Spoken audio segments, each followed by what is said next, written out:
Miaka 4 imepita sasa tangu hii serikali ingie mamlakani, na hii serikali imeamua ya kwamba nchi yetu ya Kenya hakutakuwa na sehemu ambazo zinaachwa nyuma kimaendeleo tena, kwa sababu kwa zaidi ya miaka mingi kumekuwa katika nchi yetu na ubaguzi wa kimaendeleo.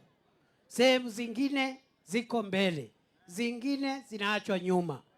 Sisi kama serikali hii tukiongozwa na Rais William Ruto tumesema ili nchi yetu iwe na umoja, ili nchi yetu ipate ufanisi, ili nchi yetu iendelee ikuwe kama mataifa yaliyostawi, ni lazima tuhakikishe kwamba kila sehemu ya Kenya imepata maendeleo sawa sawa.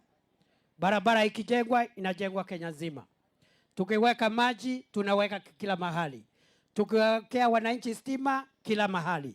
Tukitafutia vijana kazi kila mahali.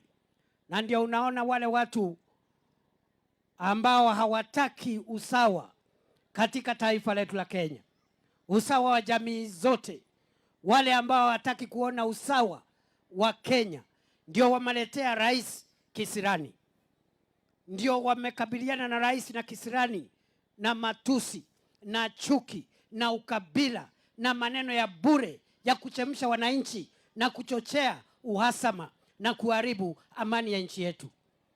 Na sisi tunawaambia hivi, siku za ukabila na chuki, siku ya kuwaganyisha wananchi, siku ya kuleta migawanyiko, hiyo siku imekwisha.